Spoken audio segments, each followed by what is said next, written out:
తెలుగునాట రాజకీయాలు ఒకే మాదిరిగా సాగుతున్నాయి. అధికార పక్షం తెలంగాణలో, ఏపీలో బలంగా ఉంది. మంచి జోష్ మీద కూడా ఉంది. ఏపీలో టీడీపీ కూటమి 2024లో అధికారంలోకి వచ్చింది. 3 ప్రధాన పార్టీలైన తెలుగుదేశం, జనసేన, బీజేపీ జతకట్టి మరీ అప్పటికి అధికారంలో ఉన్న వైసీపీని ఓడించాయి. ఇక తెలంగాణలో కనుక 2023లో కాంగ్రెస్ అధికారంలోకి వచ్చింది. చిత్రం ఏంటి అంటే ఇక్కడ పొత్తులు లేవు. సింగిల్గానే కాంగ్రెస్ పవర్ని దక్కించుకుంది. బీఆర్ఎస్, బీజేపీ రెండు కూడా విడిగానే పోటీ చేశాయి. త్రిముఖ పోరు ఇక్కడ సాగింది. 2028లో తిరిగి ఎన్నికలు రానున్నాయి.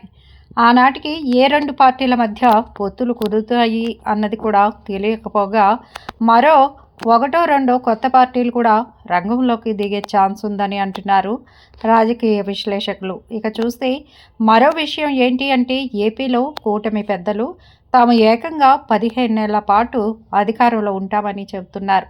ఏపీలో సమగ్రమైన ప్రగతికి 5 ఏళ్ల సమయం చాలదని, మరో 2 టర్ములు కావాలని కోరుతున్నారు. అలా తామే మళ్ళీ గెలుస్తామనే ధీమాన్ని వ్యక్తం చేస్తున్నారు. తెలంగాణలో చూస్తే కనుక 2034 వరకు కాంగ్రెస్ ప్రభుత్వమే అధికారంలో ఉంటుందని సీఎం రేవంత్ రెడ్డి అనేకసార్లు ప్రకటన చేశారు. అంతేకాదు తాను మళ్ళీ సీఎం అని ఆయన ఫుల్ కాన్ఫిడెన్స్తో ప్రకటిస్తున్నారు కూడా. ఇలా అధికార పక్షం అక్కడ ఇక్కడ పూర్తి ధీమాతో ముందుకు సాగుతుంటే 2 చోట్ల విపక్షం తీరు ఇన్నాళ్ళు కొంత స్తబ్దుగానే సాగింది.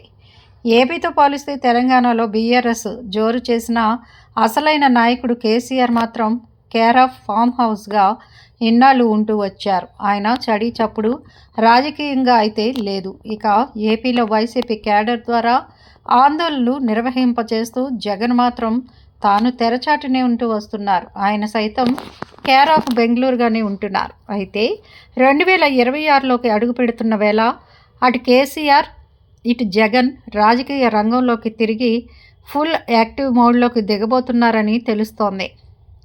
కేసీఆర్ అయితే అటు పార్టీతో ఇటు ఎమ్మెల్యేలతో విస్తృత స్థాయి సమావేశాన్ని నిర్వహిస్తున్నారు. దాంతో భారీ యాక్షన్ ప్లాన్తో ఆయన తెలంగాణలోని రేవంత్ రెడ్డి సర్కార్ని ఢీకొట్టేందుకు పూర్తి స్థాయిలో సన్నద్ధం అవుతున్నారు.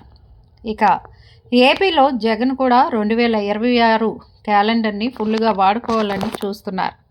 తన కాల్ షీట్లు మొత్తం ఆ ఏడాదంతా ఇచ్చి మరీ జనంలోనే ఉండేలా పక్కా ప్లాన్ చేసుకుంటున్నారు. బస్సు యాత్రతో ముందు ప్రతి జిల్లాలో క్యాడర్ని పలకరిస్తూ ప్రతి నియోజకవర్గంలో గ్రౌండ్ లెవెల్ రియాలిటీస్ తెలుసుకుంటూ పార్టీని పటిష్టం చేసే ముమ్మర కార్యక్రమానికి జగన్ శ్రీకారం చుట్టబోతున్నారు. రాజకీయం ఎప్పుడు ప్రత్యర్థి వీక్నెస్ని పట్టుకుంటూనే వండుతుంది. అదను కోసం చూసి బరిలోకి దిగడమే రాజకీయాల్లో అసలైన వ్యూహం. ఆ విధంగా చూస్తే ఇన్నాళ్ళు సైలెంట్ మోడ్లో ఉన్న కేసీఆర్ కానీ జగన్ కానీ ఇప్పుడు ఒక్కసారిగా జనంలోకి రావాలని అనుకోవడం వెనుక ఆలోచనలు ఏమిటి అన్న చర్చ సాగుతోంది. ఈ ఇద్దరు అధినేతలు అధికారంలో ఉన్న ప్రభుత్వాల విషయంలో బలహీనతలను పట్టుకున్నారా అన్న డిస్కషన్ కొనసాగుతోంది. అలాగే జనం పల్స్ కూడా తెలుసుకుంటూ తమకు అనుకూలంగా రాజకీయాన్ని తిప్పడానికి ఇదే తగిన సమయంగా భావించి ఫీల్డ్లోకి దిగబోతున్నారా అనేది కూడా చర్చగా ఉంది.